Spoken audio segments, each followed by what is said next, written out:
बिना लिक्विडिटी का मार्केट चल ही नहीं सकता है। ऐसा क्या होता है जो यहाँ से मार्केट ऊपर न जाके नीचे फॉल कर जाता है? तो लिक्विडिटी ड्रॉ करना बहुत ही ज्यादा सिंपल है। ऑपरेटर का रियल मकसद ये था कि यहाँ से उसको सेलिंग करवाना था इस वाले लिक्विडिटी से। मोस्ट इंपॉर्टेंट लिक्विडिटी लेवल कौन सा है जिसको मार्केट रिस्पेक्ट करता है? अब हम लोग बात करते हैं कि लिक्विडिटी ट्रैप से आप लोग कैसे बच सकते हो। एक तरह से बोल सकते हैं कि वो एक पैटर्न फेक था लोगों को ट्रैप करने के लिए। और अगर आप यहाँ तक अगर आप वीडियो देख रहे हो तो आपके लिए एक बोनस टिप मैं बताना चाहता हूँ।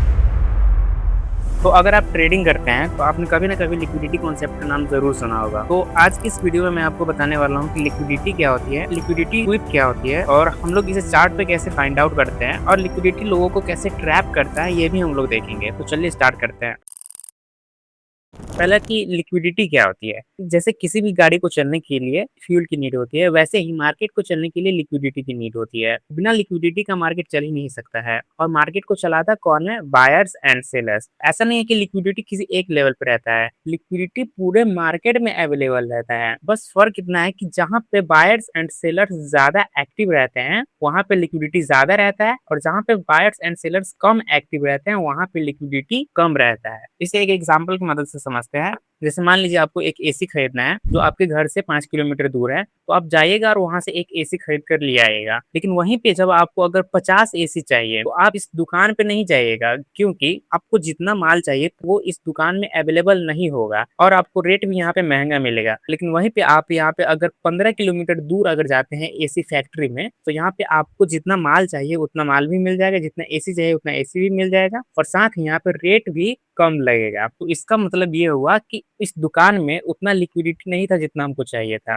लेकिन वही इस एसी फैक्ट्री में जितना लिक्विडिटी हमको चाहिए उतना लिक्विडिटी अवेलेबल था। उम्मीद है कि ये आपको समझ में आया होगा कि लिक्विडिटी कॉन्सेप्ट क्या है। इसे हम लोग चार्ट पे भी देखेंगे कि लिक्विडिटी कहाँ कहाँ अवेलेबल होता है मार्केट में।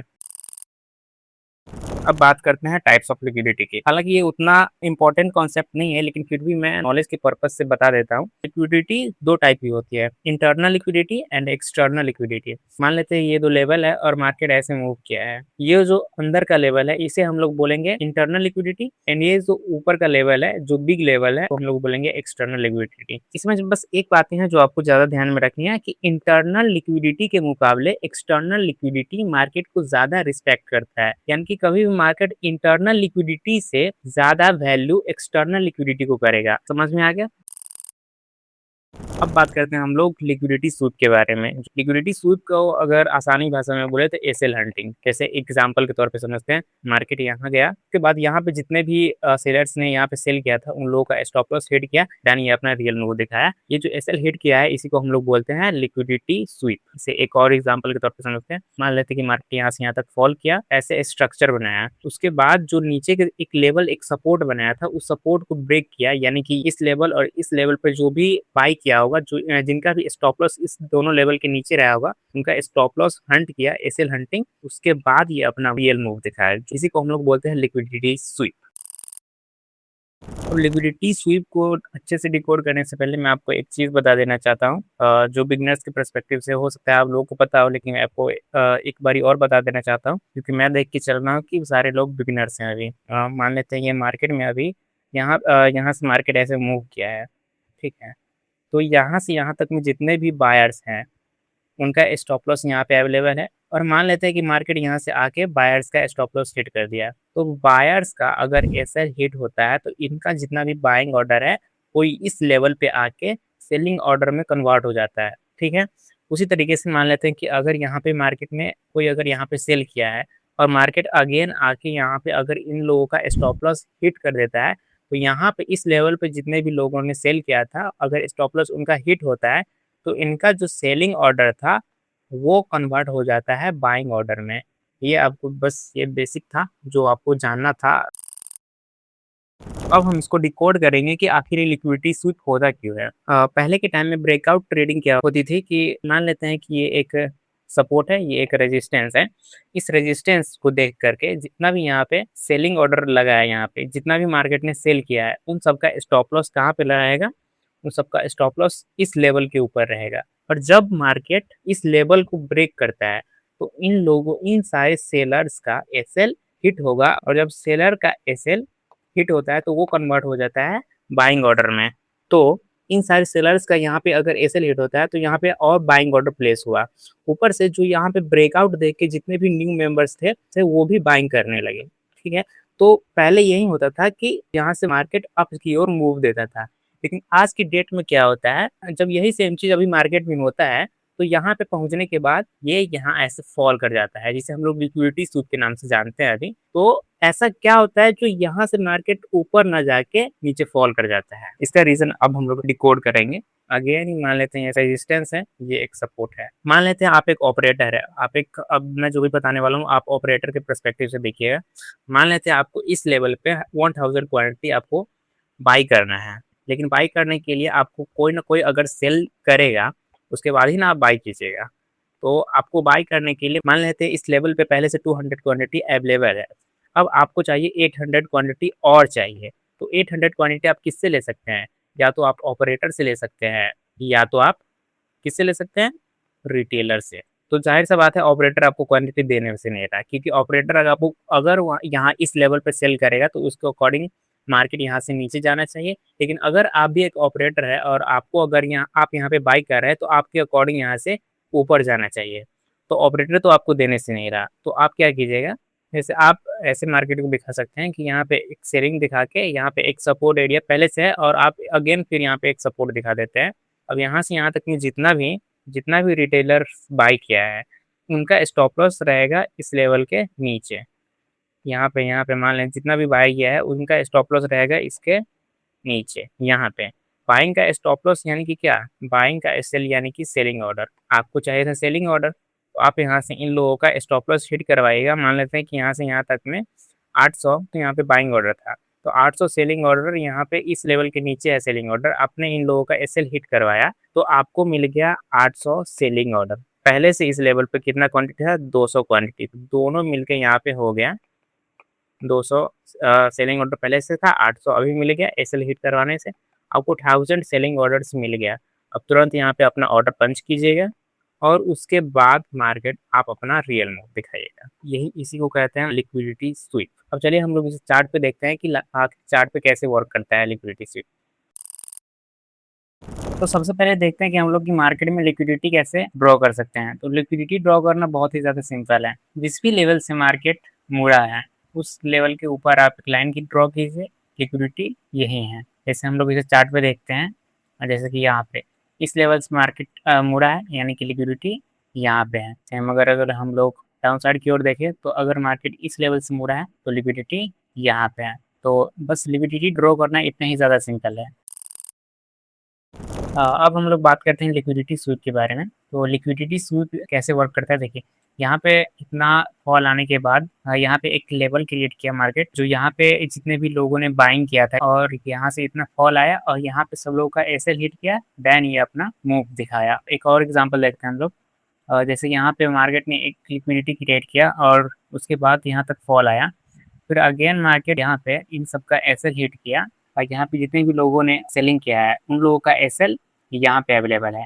तो सेलर्स का एसएल यानी कि क्या? Buying order. अब मान लेते हैं किसी भी ऑपरेटर को अगर सेल करना है तो उसको चाहिए बाइंग ऑर्डर, तो वही यहाँ पे जितने भी लोगों ने यहाँ पे सेल किया था उनका लिक्विडिटी यहाँ पे हंट किया और ऑपरेटर को यहाँ पे बाइंग ऑर्डर मिल गया जितना उसको चाहिए था और यहाँ से मार्केट फॉल करवा दिया। और इसके आगे क्या हुआ, अगेन मार्केट ने एक और लेवल क्रिएट किया और पहले अटेम्प्ट में नहीं गया ये, और उसके बाद ये दूसरा अटेम्प्ट में आया। मतलब कि अगर मान लेते हैं किसी भी ऑपरेटर को अगर इतना चढ़ाना है, चढ़ाने के लिए उसको क्या चाहिए, यहाँ पे उसको कोई ना कोई सेल करने वाला चाहिए। अगर यहाँ पे किसी भी ऑपरेटर को बाई करना है इस लेवल पे तो उसको चाहिए यहाँ पे सेल करने वाला, कि कोई सेल करे, यहाँ पे सेलिंग ऑर्डर उसको चाहिए। तो सेलिंग ऑर्डर के लिए क्या किया ऑपरेटर, पहले मार्केट को इतना चढ़ाया, फिर एक लेवल यहाँ पे क्रिएट किया, इन सारे बायर्स का जो एसएल था वो यहाँ पे था, फिर यहाँ से भी एक मूव दिखाया। तो यहाँ से यहाँ तक में जितने ही लोग थे उन सबका एसएल इस लिक्विडिटी के नीचे था। तो जैसे ही इस लेवल पे उन सबका एसएल हिट हुआ, ऑपरेटर को यहाँ पे सेलिंग ऑर्डर मिल गया। यहाँ जितना उसको सेलिंग ऑर्डर चाहिए था उतना उसको मिल गया और उसके बाद ऑपरेटर ने अपना बाइंग ऑर्डर पंच किया और देन ये अपना रियल मूव दिखाया। इसे एक और एग्जांपल से समझते हैं, यहाँ पे आपको और अच्छी तरीके से समझ में आएगा। इस वाले चार्ट पे मार्केट ने यहाँ पे एक लेवल क्रिएट किया, एक रेजिस्टेंस लेवल। यहाँ से फिर फॉल किया और यहाँ पे एक सपोर्ट लेवल बनाया। उसके बाद मार्केट फिर अप गया, फिर डाउन, फिर यहाँ पे जाने के बाद एक और रेजिस्टेंस लेवल बनाया जो कि प्रीवियस रेजिस्टेंस को ब्रेक नहीं किया, यानी कि इसका लिक्विडिटी अभी पेंडिंग है। और उसके बाद मार्केट फॉल किया। उसके बाद जो यहाँ नीचे जो एक लिक्विडिटी बनाया था उसका लिक्विडिटी यहाँ पे हंट किया इतना बड़ा बाइंग मूव लाने के लिए, इतना बड़ा बाइंग मूव लाने के लिए जितना भी यहाँ से लेकर के यहाँ तक में जितने भी लोगों का बाइंग ऑर्डर था उनको वो यहाँ पे सेलिंग ऑर्डर में कन्वर्ट हुआ। उसके बाद ऑपरेटर अपना यहाँ बिग ऑर्डर यहाँ पे अपना पंच किया और इतना बड़ा राइज दिखाया। इतना बड़ा राइज दिखाने के बाद जितने भी रिटेलर्स लोग हैं वो फोमो में आगे आएंगे और फोमो में आ जाने के बाद यहाँ पे बाइंग करने लगेंगे और जब बाइंग करने लगेंगे ये तो यहाँ पे बाइंग ऑर्डर आएगा यहाँ पे। और जब इन लोगों का स्टॉप लॉस अगर यहाँ पे हिट हो रहा है फिर भी बाइंग ऑर्डर और आ रहा है, ठीक है। उसके बाद यहाँ पे जो लिक्विडिटी था इनका तो अगर स्टॉप लॉस हिट हो रहा है तो और ज्यादा बाइंग ऑर्डर आ रहा है। तो इतना ज्यादा बाइंग ऑर्डर आने के बाद मार्केट ऑपरेटर का रियल मकसद ये था कि यहाँ से उसको सेलिंग करवाना था इस वाले लिक्विडिटी से, इसलिए वो इतना ज़्यादा बाइंग ऑर्डर यहाँ पे प्लेस करवाया। उसके बाद इतना बाइंग ऑर्डर प्लेस होने के बाद अपना रियल मूव दिखाया और मार्केट को इतना ज़्यादा फॉल करवाया। तो ऑपरेटर का मेन मकसद यही था कि उसको इतना ऑलमोस्ट 4000 पिप्स यहाँ से फॉल करवाया है वो। आई होप कि लिक्विडिटी स्वीप आप लोगों को समझ में आ गया होगा। अब बात करते हैं कि मोस्ट इंपॉर्टेंट लिक्विडिटी लेवल कौन सा है जिसको मार्केट रिस्पेक्ट करता है।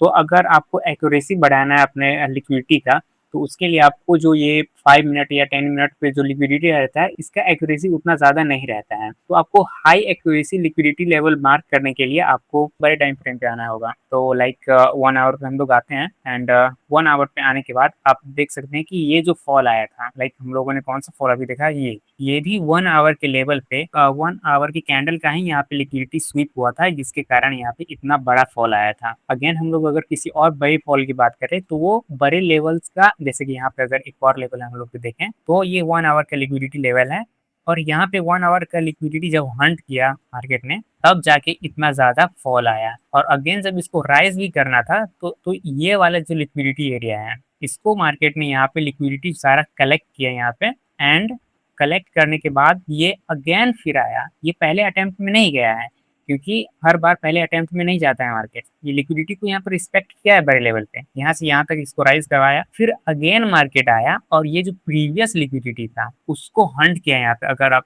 ठीक से देखोगे जूम करके इसने यहाँ पे इसको हंट किया है। उसके बाद जो है ये अपना रियल मूव दिखाया है। तो आपको अगर लिक्विडिटी का एक्यूरेसी बढ़ाना है तो आपको बड़े टाइम फ्रेम पे जाना पड़ेगा। अगर आप जितना बड़ा टाइम फ्रेम पे अगर लिक्विडिटी को आप मार्क करते हो उतना ज्यादा प्रोबेबिलिटी है उसका चलने का। तो आई होप कि आपको हाई एक्यूरेसी वाली लिक्विडिटी मार्क करना भी आ गया होगा।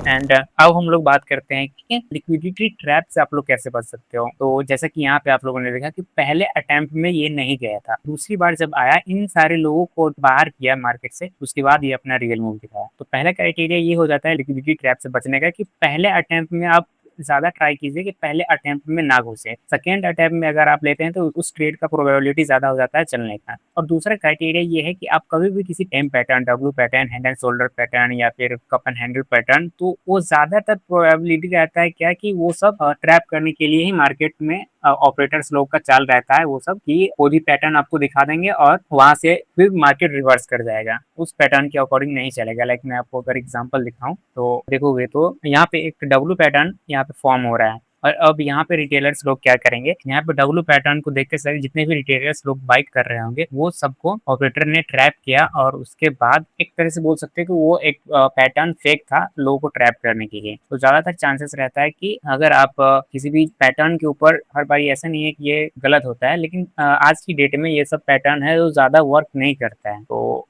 इन दो चीजों से आप ट्रैप से बच सकते हो। एंड आपके मन में एक और डाउट आता होगा कि किस लिक्विडिटी से मार्केट मूव करेगा। तो इसका आंसर ये है कि मार्केट में आप बस एनालिसिस कर सकते हो, आप कुछ भी चीज प्रिडिक्ट नहीं कर सकते हो। सबकी प्रोबेबिलिटी 50-50 चांसेस है कि होने या नहीं होने के। एनालिसिस करके हम लोग उसकी प्रोबेबिलिटी ज्यादा कर देते हैं। और अगर आप यहाँ तक अगर आप वीडियो देख रहे हो तो आपके लिए एक बोनस टिप मैं बताना चाहता हूँ कि मैं अपने ट्रेडिंग स्ट्रेटेजी में लिक्विडिटी को लेकर के फॉलो करता हूँ कि लिक्विडिटी का प्रीवियस जो हाई या लो होता है वो बहुत हेल्प करेगा आपको मार्केट के मूव को कैप्चर करने में। ये हर जगह काम करेगा। अभी बीटीसी के चार्ट पे हूँ, अगर मैं निफ्टी का चार्ट ओपन करूँ, लाइक अगर मैं आपको दिखाऊँ तो मैंने बोला कि लिक्विडिटी का प्रीवियस जो हाई या लो होता है, जैसे कि ये एक लिक्विडिटी है और इसका प्रीवियस लो ये है, तो इस प्रीवियस लो को मार्केट रिस्पेक्ट करेगा और देन यहाँ से मूव करेगा। ये मेरा खुद का एक्सपीरियंस है, मैं खुद इसे अपने ट्रेडिंग स्ट्रेटेजी में यूज करता हूँ। तो ये मेरी तरफ से आपके लिए एक छोटा सा गिफ्ट है कि अगर आप यहाँ तक वीडियो देख रहे हैं तो लाइक मैं और भी एग्जांपल अगर दूं तो ये जो लेवल है ये यहाँ पे ब्रेक हो गया है, लेकिन इसी लेवल को अगर आप आगे एक्सपेंड करोगे तो देखोगे कि यही से मार्केट इसका लिक्विडिटी फिर यहीं पे लिया है, इसी लेवल से मार्केट अपसाइड की ओर मूव दिखाया है अपना। बीटीसी में अगर मैं आपको दिखाऊं तो लाइक यहाँ पे भी आप देख सकते हो इस लिक्विडिटी का प्रीवियस लेवल था ये वाला। तो अगर हम इसे आगे एक्सपेंड करते हैं तो मार्केट यहाँ पे आया है और इसी लिक्विडिटी को लेकर के मार्केट अपसाइड की ओर मूव दिखाया है। तो बोल सकते हो कि ये वर्क करता है मार्केट में, मतलब हर जगह नहीं लेकिन ज़्यादा चांस है कि ये वर्क करता है मार्केट में। तो आई होप कि आपको ये अपने ट्रेडिंग स्ट्रेटेजी को बनाने में हेल्प करें। एंड आज की इस वीडियो में हम लोग ये देखें कि लिक्विडिटी क्या होती है, लिक्विडिटी स्वीप क्या होती है और हाई एक्यूरेसी लिक्विडिटी एरिया कैसे फाइंड आउट करते हैं और लिक्विडिटी ट्रैप से आप लोग कैसे बच सकते हैं। और प्लस में मैंने आपको एक बोनस पॉइंट भी दे दिया। तो अगर इस वीडियो से आपके ट्रेडिंग जर्नी में थोड़ा सा भी हेल्प मिला हो तो इस वीडियो को लाइक एंड चैनल को सब्सक्राइब जरूर करें। और हाँ, अगर इस वीडियो पे 500 लाइक्स एंड 50 कमेंट आते हैं तो मैं अगली नेक्स्ट वीडियो में आपको प्रॉपर एंट्री कैसे लेना है विद प्राइस एक्शन, क्योंकि अगर आप सिर्फ लिक्विडिटी के बेसिस पे अगर एंट्री लेते हो तो चांसेस है कि आप ट्रैप हो सकते हो, लेकिन उसी में अगर आप लिक्विडिटी के साथ साथ अगर प्राइस एक्शन का यूज करते हो तो उस रेट का एक्यूरेसी ज्यादा हो जाता है। तो मिलते हैं किसी नेक्स्ट वीडियो में, तब तक के लिए बाय बाय।